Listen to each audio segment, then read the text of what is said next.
পরম করুণাময় ও অসীম দয়ালু আল্লাহর নামে শুরু। In the name of Allah, the entirely merciful, the especially merciful.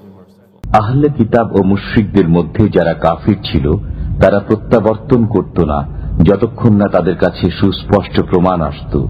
Those who disbelieved among the people of the scripture and the polytheists were not to be parted from misbelief until there came to them clear evidence.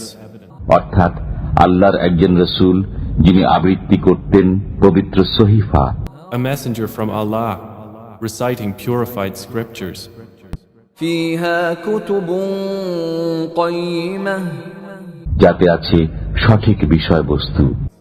within which are correct writings.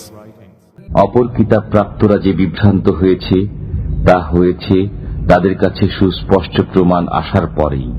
Nor did those who were given the scripture become divided until after there had come to them clear evidence. তাদেরকে এছাড়া কোনো নির্দেশ করা হয়নি যে তারা খাঁটি মনে একনিষ্ঠভাবে আল্লাহর ইবাদত করবে, And they were not commanded except to worship Allah, being sincere to Him in religion, inclining to truth, নামাজ কায়েম করবে এবং যাকাত দেবে। and to establish prayer and to give zakah.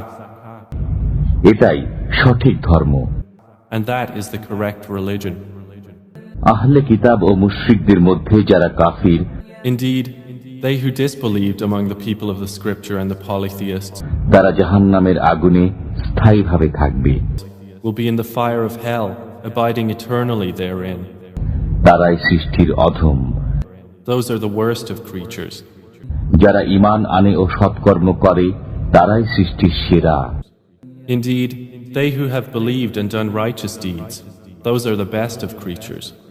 তাদের পালনকর্তার কাছে রয়েছে তাদের প্রতিদান, চিরকাল বসবাসের জান্নাত।